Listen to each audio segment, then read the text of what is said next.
up mga kumari kuntigang itong YouTube channel ng mga taong mahilig gumawa ng mga pampaswerte, mahilig magpabuenas at mangontra sa mga malas. It's me, Rico Mori 2026 and welcome back to my channel! Mabuhay! O kumusta kayo ha mga kumari kuntigang? Ako, napaka-exciting ng araw na ito. Kasi for today's video po ha mga kumari kuntigang, meron tayong gagawin na isang aktualan na ritual na pwede po na actual lang ritual. Actual na ritualan. Kasi ito, meron naman po tayo ngayon ito, nag-reach out sa atin, isa na naman pong humihingi sa atin ng advice at gabay. Kasi si isa nating follower dito, si Madam, ay nako, napakabigat ng kanyang problema na pinagdadaanan. Eto, nag-message kasi sa atin na Kumari Kuntigang kasi ang problema niya kasi ngayon na Kumari Kuntigang ay problema na naman po tungkol sa mga biyanan. Biyanan? Opo. Kayo po ba Kumari Kuntigang na may problema din sa mga biyanan po ninyo? Diyan sa mga in-laws po ninyo. Hindi lang po mga biyanan yan na Kumari Kuntigang, yung mga hipag-hipag, mga bayaw-bayaw, yung mga in-laws nyo, yung mga kamag-anak ng mga asawa nyo.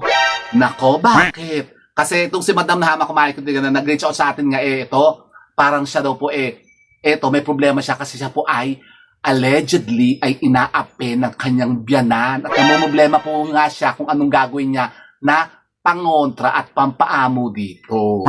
Nako, di sabi ko nga sa kanya Kumari Kuntigang, ito, ngayon po kasi ay mayroon tayo i-share isang pangmalakasan na ritualan na pwede natin gamitin pangotra nga po sa mga ganyan. Mga biyanan-biyanan na napaka-lulupit. Yung mga napakasama ng ugali. Naku, bakit naman? Ganyan ba kayo, Ganyan ba kayo, Kumari Kuntigang, sa mga manugang nyo? Kung pinahihirapan nyo ba ng sobra-sobra? Huwag naman. Nako. Hayaan nyo na. Siyempre, asawa naman yung mga anak nyo. Kumbaga, tanggapin nyo na lang din. Ano ba yung mga differences yung dalawa? Bawa, kung meron naman kayong mga hindi mga pinagkakaunawaan o meron nga kayong mga yun nga, sinasabing indifference nga yung dalawa, differences. Bakit naman pahirapan nyo naman yung mga manugang po ninyo? Buti na ako, Kumari Kuntigang, wala po akong biyanan. Pero alam nyo ba, Kumari Kuntigang, sa mga exes ko, ako po ay nagkaroon na rin po ng biyanan. Actually, 3 na nga po ang naging mga biyanan kong hilaw. 3. Bakit? Yung nakatatlo na pala ako. Opo, nakatatlo na ako. Pero alam nyo po ba, Kumari Kuntigang, yung mga biyanan ko po, nako, suko sa akin. At hindi ako kaya. Bakit? Kasi meron ako mga alam na mga pamamaraan na pangontra nga sa kanila. Kaya lang yung isa kong hindi ko medyo na yung anong tawag doon, yung naigupo. Yung isa kong naigupo talaga. Yung power, yung isa kong biyanan na nasa Bicol dati. Kasi sobrang matataray baga yung in-laws ko noon dati. Actually, yun yung second in-laws ko nung sa second jowa ko. Yung una kong in-laws naman, hindi ko naman siya na-meet talaga. Actually, itong first in-laws ko, hindi ko naman siya na-meet personally, hindi ko siya nakasama. Itong second in-laws ko, ito yung medyo mga stricta, yung mga mata pobre, ganyan. Tapos yung sila yung mga malulupit baga sa mga lahat ng mga manugang nila, lahat ng mga naging anak nila, yung mga naging manugang nila sa mga anak nila, mga asawa ng mga anak nila, yung parang pinahihirapan lang, tingin lagi nila parang mga, yung, ang tawag doon, yung mga mahihirap. Parang mga poor, ganyan. Kasi sila yung parang mga feeling nila, sila yung mga nakakaangat-angat sa buhay. Sila yung mga rich. Ganon. Tapos yung pangatlo naman na, nawala na rin yan. Yung mga in-laws ko na yan, mga matataray na yan, mga walakyang mga in-laws na yan. Yung pangatlo ko naman na in-laws ako, ito yung mabait. Actually, mabait yung pangatlo ko. Yung last ko na naging in-laws, mabait. Mabait sa akin yung babae, mabait sa akin yung lalaki. Pero yung isang lalaki, medyo may kaplastikan ding taglay. Plastikada din. Nako, bakit naman? Okay, parang kasi nung yun nga yung ex ko dati, hindi ko nababanggitin ko sino yun sa mga nagiging ex ko. Eh ako pa pinaplastic. Pinaplastic lang pala ako. Yung pala, meron palang, yung, parang meron pala angking, yung lihim na galit sa akin nung araw pa. Kasi parang hindi ako tanggap na maging, yung partner nung anak nila. Siguro ganon. E di sabi, hayaan mo na. Hindi kung hindi ako tanggap, bakit ba? Hindi naman sila pakikasamahan ko. Pero yun namang biyanan kong babae, okay naman sa akin. Mabait, napakabait. Kaya lang yun ang unang natege. Siya ang unang natege, Kaya sabi ko, sana ang unang natege na kung lalaki. Hindi si mama yung unang namatay. Kaya lang, ganun talaga, pagka daw mabait ang mga siya yung unang kinukuha ni Lord. Kaya kayo, huwag kayo masyado mabait. Baka kayo kunin na ni Lord. Pues, yun kasi natin gawin ngayon, kumain nila. Kasi for today's video nga po, gagawa tayo ng isang actual na pangontrang ritualan dyan sa mga kalupitan at kasamaan ng inyong mga biyanan-biyanan. So, paano ba yan? Pero bago yun, kumain ko nila ito. Babasahin ko po muna yung pinadala sa ating message ni Madam dito. Kasi sabi niya, ito nga yung nagre-reach out sa atin na humihingi nga ng advice sa atin at nagpapatulong nga kung ano daw po yung maaari natin gamitin na pangontra o yung mga panglukmay o yung pampaamo ng mga biyanan niya. Ito, sabi niya dito, "Hello Sir Rico, pwede niyo po ba akong tulungan sa problema ko? Tungkol po ito sa biyanan kong babae. Nakapisan po kasi kami ngayon sa mga biyanan ko dahil nasa barko po kasi ngayon ang anak niya, asawa ko. Seaman po kasi, kaya lang hindi ko po matiis ang ugali at kasamaan ng biyanan kong babae. Napakasama niya, sobrang maldita, pakailamera, napakahayop ng ugali." Ano sabi? Sobrang maldita, pakailamera, napakahayop ng ugali at wala na sa lugar ang ginagawa niya. Ano po bang pwede kong gamitin pangontra at pampaamo sa kanya para hindi naman niya ako tratuhin tulad ng ginagawa niya sa akin ngayon? I hope mabasa niyo po ang message kong ito, Sir Rico, at sana'y matulungan po niyo ako sa problema ko. Salamat po. Nako. Yan kasi ang hirap, kumaring kong tigang, kapag kayo po ay mga nakapisan sa mga biyanan nyo. Di ba sabi ko nga sa inyo, kung kakayanin nyo naman po, kumaring kong tigang, kayo yung mga mag-aasawa pa lang at yung mga bago pa lang na yung magse-settle down, yung mga mag-aasawa, mas maganda po kung kayo po ay bubukod sa mga biyanan nyo. Huwag kayong titira sa mga biyanan nyo o dun sa mga magulang nyo. Kasi talagang ganyan. Ganyan talaga treatment sa inyo, lalong-lalo pagka hindi kayo gusto ng mga biyanan nyo. Bawa kayo po yung parang hindi nila type. Asa bawa kayo parang, ang tawag doon, yung mga babaeng kama lang. Meron ba doon? Meron akong narinig na ganyan, yung mga, wala namang kwenta yung asawa mo, babaeng kama lang naman yan. Leche. May magaganong biyanan, balik. Yung ganun yung mga treatment nila sa mga yung parang tingin nila sa mga manugang nila, parang mga yung mga parang mga mahihirap, ganun. Lalo-lalo pagka medyo poor yung parientes ng babae, tapos ang napangasawa medyo nakakaangat-angat. Talagang may ganyan talagang yung treatment at may mga indifferences talaga pagka ganyan sa biyanan at manugang. Kaya ang mas mainam po kapag kaganyan, bumukod kayo agad-agad. Dapat pag magpapakasal kayo, mag-ready na agad kayo. Kung bakit humanap na kayo ng sarili nyo agad, huwag na kayong pipisan sa mga magulang nyo o sa mga biyanan nyo. Kung kaya nyo rin naman. Pero kung halimbawa nga, hindi nyo naman po kaya pa at nag-uumpisa pa lang naman kayo, meron talagang ganyan, hindi mawawala yung ganyan eh. Yan, lalo pa sabi ni Madam na yung asawa nyo nagbabarko nga daw. Di siguro para siya mabantayan siguro, hinabilin siya sa ina niya nung lalaki. Sabi siguro, "Nay, o dyan muna si yung asawa ko, bantay-bantayan nyo kasi ako yung nasa barko," di ganun. Di itong ina naman, itong biyanan, sabi, "Sige, ako bahala dyan." Siguro usapan na yung mag-ina. Kaya ito naman si ate, itong si Madam, na parang na-stress na siya doon sa biyanan niya kasi sobrang napakamaldita daw, napakahayop daw ng ugali, Alexe. Pero kung halimbawa, kayo nga po nakakaranas ng ganyan, may mga ganyan kayong mga kaso na parang ang mga biyanan nyo yun na nga, pinagmamalditahan kayo, yung parang iba ang trato sa inyo. at parang kayo ginagawang parang mga, yung parang mga, ang tingin sa inyo, mga basura. So, parang tingin sa inyo, parang mga wala kayong kwenta. Ganun, parang gusto na kayo i-eliminate sa buhay ng anak nila. Nako, may mga ganyan. Meron ganyan na kumari kong tiga kasi alam niyo po ba, yun nga yung sabi ko sa inyo na second na biyanan ko, yung second na in-law ko, ganyan ang gustong-gusto mangyari. Gustong-gusto kong ma-eliminate sa buhay ng anak nila. Kasi parang tingin nila sa akin, parang pabigat.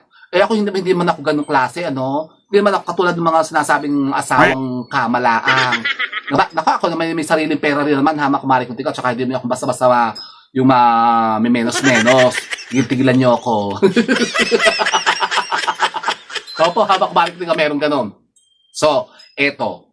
Kung ganyan nga pong nararanasan nyo sa inyo pong mga biyanan-biyanan na napakasama ng mga ugali, mga hayop-hayop talaga, kayo, tuturuan ko naman po kayo ng isang napaka-powerful na rituala na gagamitan natin ng isang napaka-inam at napaka-epektibo din naman pong isang orasyon na buhay na salita na gagamitin nyo pong pampaamo sa kanila. So, paano ba yan? Ganito po, hama kumari kong tigang. Ako, ito po'y, bihira lang po ako share po naman ganitong mga rituala na yung tungkol sa mga biyanan-biyanan. Kasi kung halimbawa kayo nga po'y nakakaranas ng ganyan, na kayo po'y parang, yung minamaltrato at parang ibang tingin sa inyo ng mga biyanan po ninyo at gusto nyo silang mapaamo at mapabait. Eto, subukan nyo po ito, hama kumari kong tigang. So, paano ba yan? Ganito po, hama kumari kong tigang. Kung kayo nga po'y nakakaranas na ganyan na treatment sa inyo ng inyong pong mga biyanan, pwede nyo po silang gawan, hama kumari kong tigang, ng isang napaka-powerful at napaka-inam pong ritualan na magpapaamo at magpapabait sa kanila para mabago po ang pagtingin nila at pagtrato nila sa inyo. Talaga ba? Opo, hama kumari kong tigang. At tayo po dito may gagamitin na isang napaka-powerful din pong orasyon o salitang buhay na yun na nga magpapalubag sa kanilang mga kalooban para sila po'y bumait-bait naman at yung mga kawalang yan na ginagawa nila sa inyo matanggal na para naman po sila po'y bumait na sa inyo.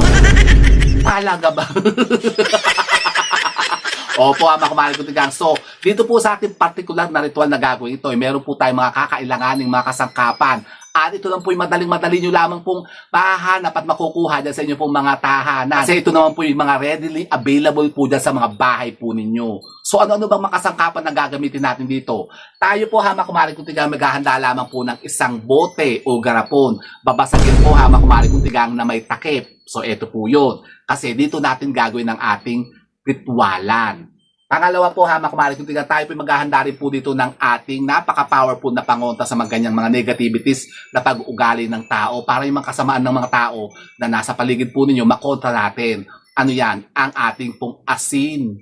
Asin, hama kumari kong tigang, maghahanda tayo ng konting asin dito. Tapos pagkatapos po, hama kumari kong tigang, tayo po maghahanda rin po dito ng isang sibuyas. Sibuyas, opo, hama kumari kong tigang, kasi dito natin isasaksak sa bungangan ng sibuyas yung biyanan po ninyo. Ano yun? Basta, tuturo ko po sa inyo kung paano. So, kailangan po natin dito ng isang pirasong sibuyas. Dito po yung mga kailangan din po tayo ng isang pirasong siling pula. Yung pong labuyo, siling labuyo, basta't maanghang. Kahit di po siling labuyo, basta't maanghang po at yung siling pula, yan po, isang piraso po, kailangan po natin yan. Mangangailangan din po tayo dito ng dinurog na uling. Uling, pambubudbud natin sa kanya para matabunan na siya, hindi na siya makahinga. So, uling, dinurog na uling. Pagkatapos, mangangailangan din po tayo dito ng inyo pong mga ihe. Ihe sa umaga. Yung pong ihi nyo sa umaga, sasahurin nyo po sa tabo. Tapos kasi gagamitin natin sangkap yun. So, yun po ang ating mayong na sangkap, yung pong ihi nyo. So, paano ba pagkarap ito? Ito po pwede nyo pong gawin, hama kumari kong tigang, tuwing araw ng Biyernes. Gagawin nyo po ito na kayo lang po ang nakakaalam. Sa isang silid na katulad po ito, gawin nyo po ito ng umaga po, mga around 6:30 hanggang 8:30 ng umaga, pagpapasikat ang sikat ng araw na ganyan. Tapos, kayo po magsindi lamang po ng isang kandilang kulay pula. Kung walang pula ay okay lang po. Pwede lang po ang kandilang puti, isang piraso. Kailangan po wala talagang tao. Yung sasara nyo yung pinto. Kasi baka mamaya may bigla pumasok tapos yung biyanan nyo nakita nyo yung ganyan. Yung pala yung minamanmanan kayo kung anong ginagawa nyo, aleche. So isasara nyo yung pinto kasi dapat kayo lang po nakakaalam. So ganito po, kayo po'y maghahanda lamang po ng kapirasong papel. Yung malinis po, hama kumari kung tigang. Siyempre kapag may papel, kailangan po natin ng panulat. At tayo po'y gagamit dito ng kulay itim na ballpen o panulat. Kasi dito po sa papel na ito, isusulat po natin yung pangalan ng biyanan po ninyo. Yung ating lulukmayin o yung ating pababaitin. Mas maganda po kung alam nyo po yung birthday niya. Yan, sino ba yung nangabi sa inyo? Yung babae ba? Yung lalaki? Kung pareho po, isulat nyo po pareho. Bawa ano ang pangalan po ng mga biyanan po ninyo. Sulat natin ito. Juanita Magdangal. Ayan, si Juanita Magdangal ang biyanan niya. Tapos halimbawa ang birthday niya ay August 3, 1983. So, ganon. Susulat yung ganyan ha, kumari ko yung pangalan ng biyanan nyo, tapos yung birthday niya. Pagkatapos, syempre alam niyo naman yung birthday niya, kung kailan ang birthday noon. Ito po ha, kumari kong tigang, ay lalagyan po natin ng isang pirasong sili. Dito po sa ibabaw ng ating papel. Lalagyan niyo po yung siling pula dyan sa ibabaw ng papel at yan po ititiklupin lamang po natin ng 3 beses. 3 beses po natin yung tiklupin, hama kumari kong tigang. So, 1, 2, 3. So, yan. Pagkatapos, ito na po siya. Yung ating papel na sinulatan ng pangalan niya, lalagyan natin ng isang pirasong siling pula. Kukunin po natin ng sibuyas. Lalagyan po natin siya ng bunganga. Para yung sibuyas natin, magkakaroon ng bunganga. So, ayan na po siya. Ayun, bunganga. Ihiwain siya ng kutsilyo. Kasi lalagyan natin siya ng bunganga. Ayan. So, ang ating papel ay isasaksak lang natin dito sa bunganga ng ating sibuyas. Para, kumbaga, yung manifestation na gusto natin mangyari, matigil na siya. Kasi yung bunganga, para tumikom na yung bunganga niya. Para matigil na siya sa mga pinaggagawa niyang kasamaan sa inyo. Yung mga niyayaw-yaw niya, yung mga siguro sinasabi niya, yung mga kung ano mga kasamaan na sinasabi ng mga biyanan niyo, matitigil na yan kasi sasalaksakin natin yung bunganga niya. Sasalaksakin. Yung sasaksak natin yung papel na yun, yung may pangalan nga niya, dito po sa sibuyas. Yan. Pagkatapos po, hama kumari ko tigang, kunin niyo po ang ating garapon. So, ito po yun, yung garapon natin. Tapos, ilagay natin siya dito sa loob ng garapon. O, ayun. Pagkatapos po, tayo po kumuha po ng ating uling, yung ating dinukdok na uling. Bubudburan po natin siya ng dinukdok na uling. Konti lang naman po. Hindi naman po kailangan pupunuin natin to. Ganyan lang po. Yan. Kainaman lang po ha. Basta siya po parang matatakluban lang na ganyan. So, ayun na po. Pagkatapos, kumuha po kayo ng kaunting asin. Konti lang lang po. Siguro yung mga... Yan, gakurot lang na asin. Yan, gakurot. O, gakurot ba yan? Napakadami. Ganito na pakarami ha, makamalik tigang. So, ganyan. Ito po ay ating ilalagay dito sa ating garapon. Ibubudbud nyo lang pong ganyan yan. Yun na nga, para makontra na yung mga sinasabing kasamaan na ginagawa na sa inyo. Pagkatapos, kumuha po kayo ng ihi nyo. Yung inipon yung ihi nyo sa umaga. Yung unang ihi nyo sa umaga, huwag muna kayong ihi sa toilet. Sa, kubeta. Kumuha kayo ng ihi nyo, ipunin nyo. Pero ito po, hindi po ito ihi. Tubig to. Kasi tubig ko nga to, inumin ko nga. Are you crazy? Are you out of your mind? So, eto na po siya, hama kumari kung tigang. Pagkatapos, ito nga po ay lalagyan po natin ng ating ihi. Oh, yung ihi nyo. Yung ihi nyo sa umaga. Yung unang ihi nyo sa umaga, muna kayong ihi sa kubeta. Ipunin nyo yan, sahulin nyo yan ng tabo. Tapos, yun ang gagamitin natin ito. Kasi ito po, kumbaga, isasabaw natin dito. Isasabaw. Ano ba tawag doon? Ibubuho sa sasabaw. Ano isasabaw? Inumin. Hindi po parang, ito kasi ay parang bubuhusan natin o babantuan. Babantuan ba tawag yun? Bubuhusan. Hindi sasabawan. Bubuhusan natin ito ng ihi natin. Kunyari, ito po yung ihi nyo. Yan. Ihi nyo. Maklear lang ihi nyo. Hindi madilaw. Yan. So, ganyan. Buhusan natin siya ng ihi nyo. Eto ang ihi nyo. Kunyari lang po, ito yung ihi nyo. Hindi ito ihi. Ito yung tubig yan. Hindi kasi natin pwede i-demo dito yung ihi. Alam nga magpakita pa ako ng ihi ko dito. So, ganyan. Buhusan nyo lang po. Kainaman lang po. Basta't kailangan po yung malulubog lang po yung mixture natin. Enough lang po, yan, ganyan. Na mako-cover na natin yung ating ginawang mga mixture dito. Yung ating sibuyas, uling, tsaka yung ating asin. Pagkatapos, ito po ay ating dasalan. Manalangin tayo dito ng isang ama namin, isang abagin ng Maria, at isang sumasampalataya. Kung bagay affirmation po nung ritualan na ginagawa po natin. Habang nakasindi po yung kandila natin, kandilang pula o kandilang puti, magdasal tayo niyan. Tapos tayo po ay magpetisyon. Humiling po tayo dito. Halimbawa, ano ba yung gusto nyo mangyari? Yun na nga, pabaitin natin ang ating mga biyanan. Halimbawa, sabihin nyo sa kanya, sasabihin nyo yung pangalan niya, ang biyanan nyo, halimbawa, ikaw, Juanita Magdangal, tigilan mo na ako sa mga ginagawa mong kasamaan sa akin. Tigilan mo na ako sa mga pang-aapi na ginagawa mo sa akin. Bumait ka na sa akin. Ganyan. Ano ba? Maging maamo ka na sa akin. Ganyan. Mahalin mo na ako bilang manugang mo. Huwag mo akong apihin. Mabait naman ako. Ganon. Basta magpetisyon kayo kung anong gusto nyo mangyari na mabago sa pag-uugali niya, sa mga ginagawa niya sa inyo ng biyanan po ninyo. So, ganon. Pagkatapos, ito po ay inyo pong tatakpan. Takpan nyo po ito. Pagkatapos, ito po ay ilalagay nyo lamang po sa, bakit hindi matakpan? Ayaw mag-goscast. Hindi pala ito takip nga. Ito pala. Kasi kailangan po mahigpit yung takip kasi baka matumba matapon yung ihon nyo. Dito pala sa asin. So, ganyan.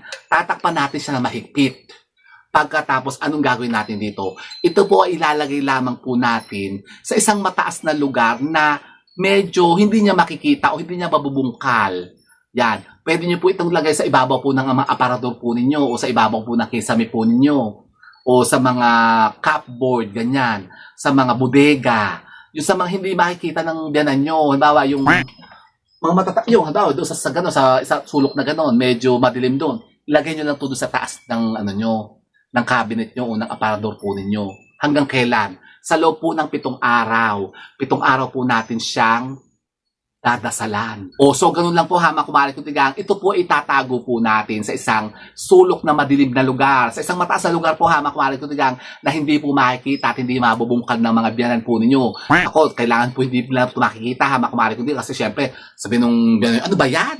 Napakadugyot naman yung kung ano yung mga ginagawa mo dyan. May ihipad niya sa bote. Siguro sabihin ng ganun ng biyanan nyo, edi nalintikan na kayo. So, ganito ang gagawin natin. Tatago nga natin sa isang mataas at madilim na lugar. Tapos, sa loob po ng 7 araw, ito po ay ating bubulungan na isang napaka-powerful po na orasyong ritualan. Katapos po, hama kumari kong tigang, sa loob po ng 7 araw, 7 araw natin siyang ilalagay dyan, hama kumari kong tigang. At isusulat ko naman po yan dyan, hama kumari kong tigang, yung ating orasyon na ibubulong po dito sa ating botelyang ito, sa loob po ng 7 araw. Yung pong orasyon po ng Creum, Deum, Deus. Yan po yung 3 beses lamang po ibubulong po dito sa loob po ng botelyang ito. Yan, halimbawa, unang araw po, hamak-balik ko tigang, buksan nyo po ang ating bote, tapos yan po ay bubulungan po natin na ganyan. Siyempre, medyo amoy-amoy mapanghina yan.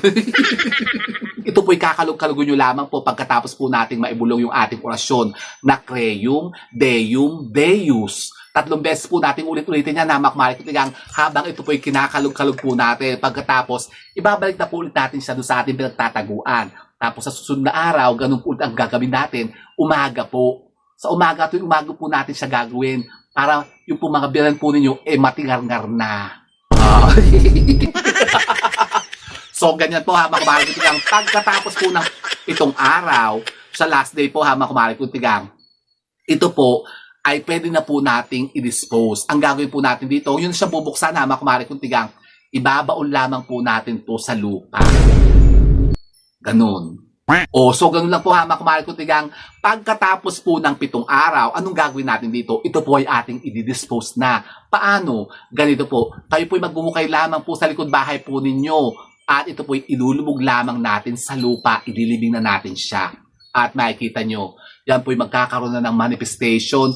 At makikita nyo, mapapansin nyo yan, magbabago yan ng ugali yung mga biyanan po ninyo towards sa inyo. Kung bakit siguro magiging ano na yan, mabait na yan sa inyo. Pero kung hindi pa rin, pwede po natin siyang ulit-ulitin na makmari kung tigang. Ulit-ulitin lamang po natin siya hanggang sa ito po ay bumisa. So, ganun lang po ha, makmari kung tigang. At makikita nyo, nako, kapag ka ito nang po nag-manifest sa kanya ha, makmari kung tigang, babait na yan, yung mga biyanan yung yan. At mababago na yan ng pagtrato sa inyo. Talaga ba? Opo, hamak mga kaibigan. Kaya subukan nyo po ito. Hindi nyo susubukan, subukan nyo para malaman nyo po kung ano po ang maaaring maidulot itong pagbabago dyan sa mga pag-uugali ng mga biyanan yung mga hayop-hayop. At saka may magtatanong naman paano daw halimbawa kung wala naman daw pong lupa. Marami kasi ganyan eh. Sasabihin ni, naku meme, walang lupa dito sa amin kasi puro semento dito. Paano yun? Saan namin ilalagay yan? Pwede po kayong kumuha po ng isang paso, yung medyo malaki-laki na may halaman, bungkalin nyo po yung halaman, tapos ilubog nyo ito doon, lupa rin naman kasi yun, tapos ibalik nyo yung halaman, patubuin nyo yung halaman.